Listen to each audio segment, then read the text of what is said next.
BA second year macro economics के students को आज व्यापार चक्र की अवस्थाओं के बारे में बताऊंगा।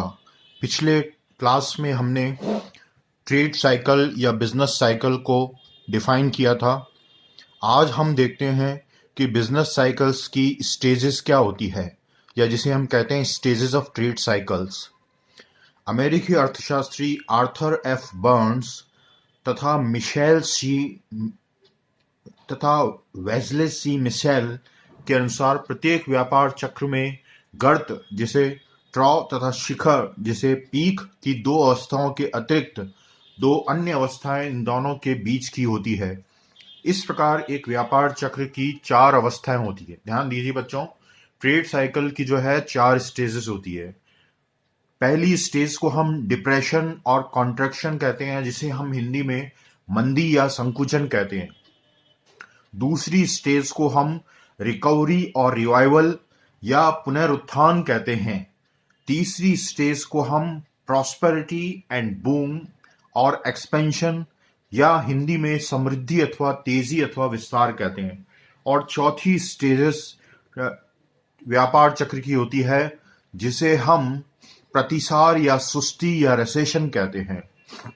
तो हमने देखा कि व्यापार चक्र की चार अवस्थाएं होती है। ट्रेड साइकिल को हमने समझाने के लिए इस ग्राफ में ट्रेड साइकिल को प्लॉट किया है। एक्स एक्सिस टाइम को बताती है, वाई एक्सिस इकोनॉमिक एक्टिविटी को बताती है।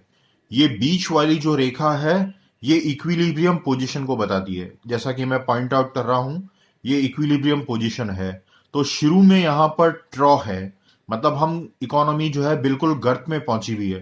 फिर रिकवरी स्टेज आती है, इक्विलिब्रियम तक आ गए। उसके बाद जो है प्रॉस्पेरिटी स्टेज स्टार्ट होती है।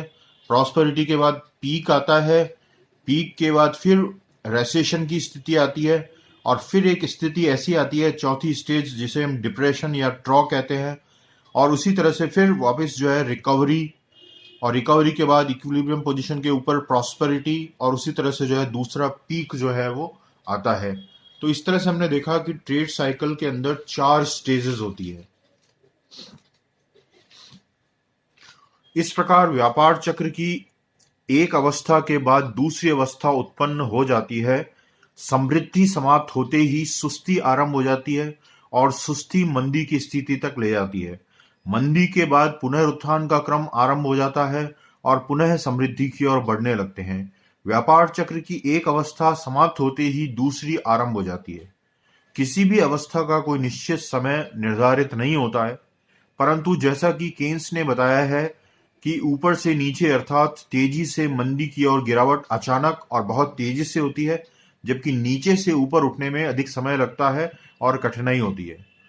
ऊपर बताए गए रेखा चित्र व्यापार चक्र की चारों अवस्थाओं को दर्शाया गया है। हमने देखा है कि हमने जो है ट्रेड साइकिल प्लॉट किया है। ट्रेड साइकिल के हमने जो अंदर चारों स्टेजेस को दिखाया है। संतुलन रेखा के ऊपर का भाग समृद्धि और सुस्ती की अवस्थाओं में विभाजित है, तथा नीचे का भाग मंदी और पुनरुत्थान की अवस्थाओं को दर्शाता है। व्यापार चक्र की चारों अवस्थाओं की प्रमुख विशेषताओं का वर्णन नीचे दिया गया है। अब हम देखते हैं कि व्यापार चक्र जो है उसकी क्या क्या विशेषताएं हैं। तो सबसे पहले हम देखते हैं मंदी, जिसे हम डिप्रेशन कहते हैं। मंदी काल में आर्थिक क्रिया निम्नतम स्तर पर आ जाती है। मंदी का मतलब यह है कि इकोनॉमिक एक्टिविटी जो है वो लोवेस्ट लेवल पे आ गई है, और अर्थव्यवस्था के लिए अनेक समस्याएं उत्पन्न हो जाती है, और इकोनॉमी में जो है कई तरह की प्रॉब्लम्स स्टार्ट हो गई।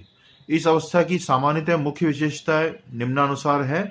पहला है उत्पादन तथा व्यापार का नीचा स्तर। मंदी अगर है तो इसका सीधा सा मतलब यह है कि उत्पादन तथा व्यापार का जो है नीचा स्तर पर पहुंच गई इकोनॉमी। फिर दूसरी, बड़े पैमाने पर बेरोजगारी तथा नीचा आय स्तर।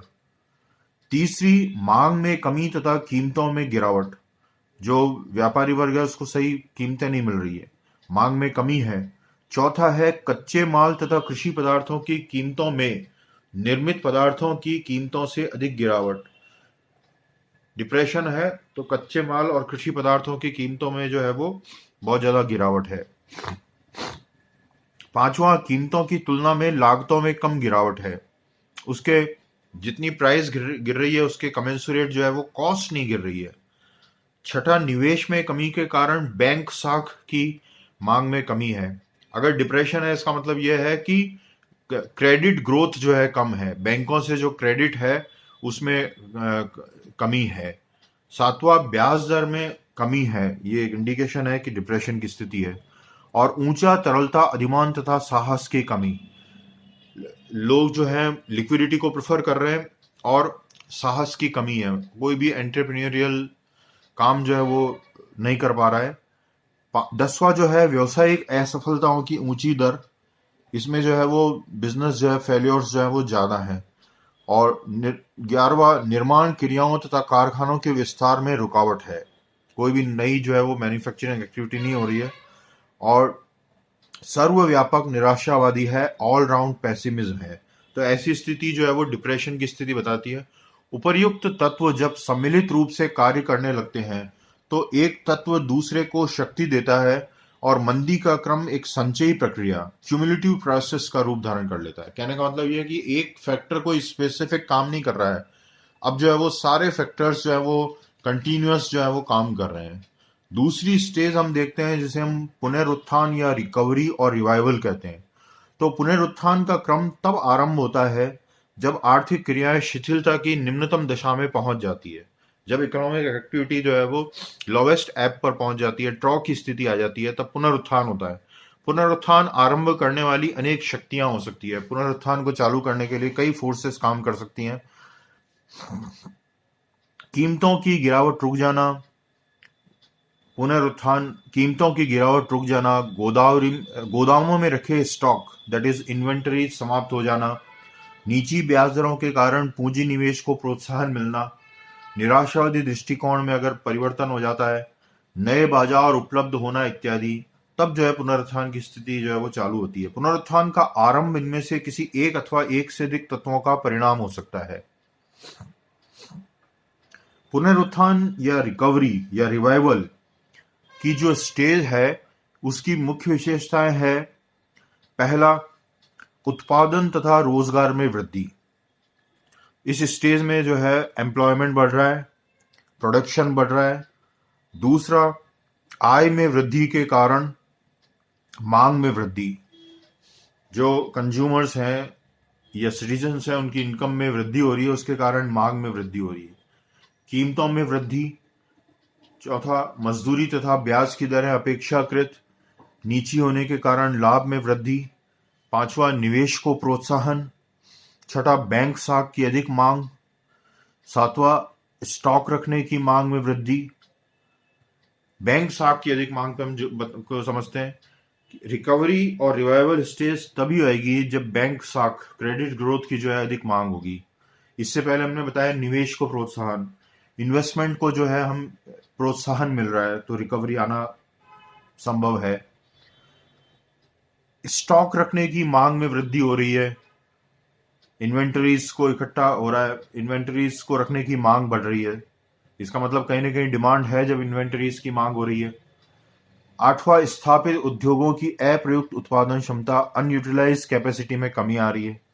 और सर्वव्यापी आशावादिता है, ऑप्टिमिज्म जब लौटती है तो इकोनॉमी में रिकवरी और रिवाइवल की स्टेज आती है।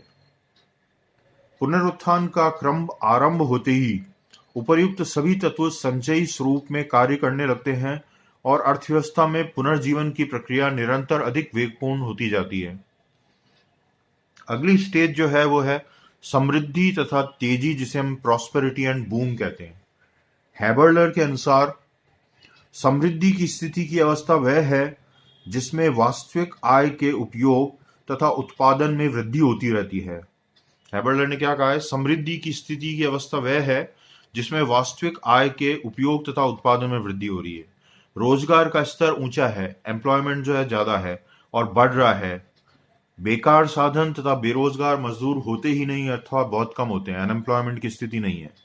समृद्धि की अवस्थाएं तब प्राप्त होती है जब पुनरुत्थान को उत्पन्न करने वाली शक्तियां पर्याप्त रूप में जोरदार हो जाती है। जब रिकवरी या रिवाइवल जो है बहुत अच्छे से ढंग से हुआ है तो फिर समृद्धि या प्रॉस्पेरिटी की अवस्थाएं उत्पन्न हो जाती है। समृद्धि की अवस्थाएं जब होती है तो उसकी विशेषताएं ये है, उत्पादन, रोजगार व आय के ऊंचे स्तर है। किसी भी देश में जब बूम की स्थिति आती है तो उत्पादन, रोजगार और आय, इनके सबके जो है ऊंचे स्तर प्राप्त होते हैं। दूसरा, मांग तथा कीमतों में अधिक वृद्धि। तीसरा, मजदूरी तथा ब्याज दरों में भी अधिक वृद्धि। चौथा, लागतों की अपेक्षा कीमतों में अधिक वृद्धि के कारण लाभ में वृद्धि। इस पॉइंट को समझिए। कॉस्ट, किसी वस्तु को प्रोड्यूस करने की जो कॉस्ट है उसकी अपेक्षा जो प्रोड्यूसर है उसको जो प्राइसेस मिल रही है उसमें ज्यादा वृद्धि है, तो उसके कारण उसके जो है वो लाभ में वृद्धि होती है।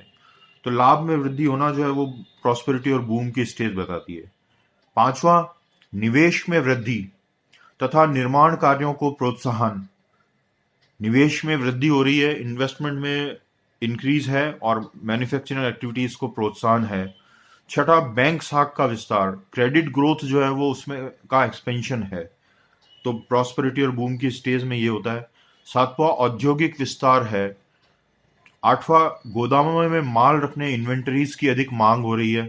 और सर्वव्यापी आशावादिता है। तो ये हमने देखा कि प्रॉस्पेरिटी और बूम की स्टेज में क्या होता है। उपर्युक्त शक्तियां इस प्रकार से कार्य करने लगती है कि विस्तार का रूप संचयी हो जाता है। बढ़ती हुई कीमतों के कारण लाभ बढ़ते हैं, कीमतें बढ़ रही है उसके कारण जो है लाभ बढ़ रहे हैं। निवेश में वृद्धि होती है, इन्वेस्टमेंट बढ़ता है, इन्वेस्टमेंट बढ़ने के कारण रोजगार, एम्प्लॉयमेंट बढ़ता है, उत्पादन बढ़ता है और आय के स्तर ऊंचे हो जाते हैं।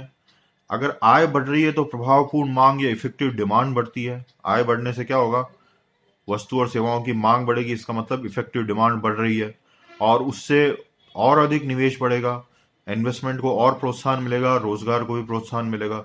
इस प्रकार समृद्धि की अवस्था पूर्ण रोजगार तक के स्तर से भी आगे चोटी, पीक तक ले जाती है। इस अवस्था को प्रायः तेजी या बूम कहा जाता है। इस अवस्था में पहुंचने के बाद भी व्यय बढ़ते रहते हैं परंतु उत्पादन बढ़ना रुक जाता है। परिणाम स्वरूप कीमतों में इन्फ्लेशनरी राइज होने लगती है। ये समझने वाली बात है कि बूम के बाद एक ऐसी स्थिति आती है कि व्यय जो है बहुत ज्यादा बढ़ते हैं लेकिन उत्पादन उतना नहीं बढ़ता। तो उसके कारण क्या होता है कि इन्फ्लेशनरी फिनोमिना जो है इकोनॉमी में स्टार्ट होने लगता है और कीमतें बढ़ जाती है। अनेक प्रकार की कठिनाइयां, बॉटलनेक्स उत्पन्न हो जाती है और विस्तार को बढ़ाने वाली शक्तियां कमजोर होने लगती है और चोटी से नीचे की ओर पतन, डाउन स्विंग आरंभ हो जाता है। आज हम यहीं तक करेंगे। Thank you.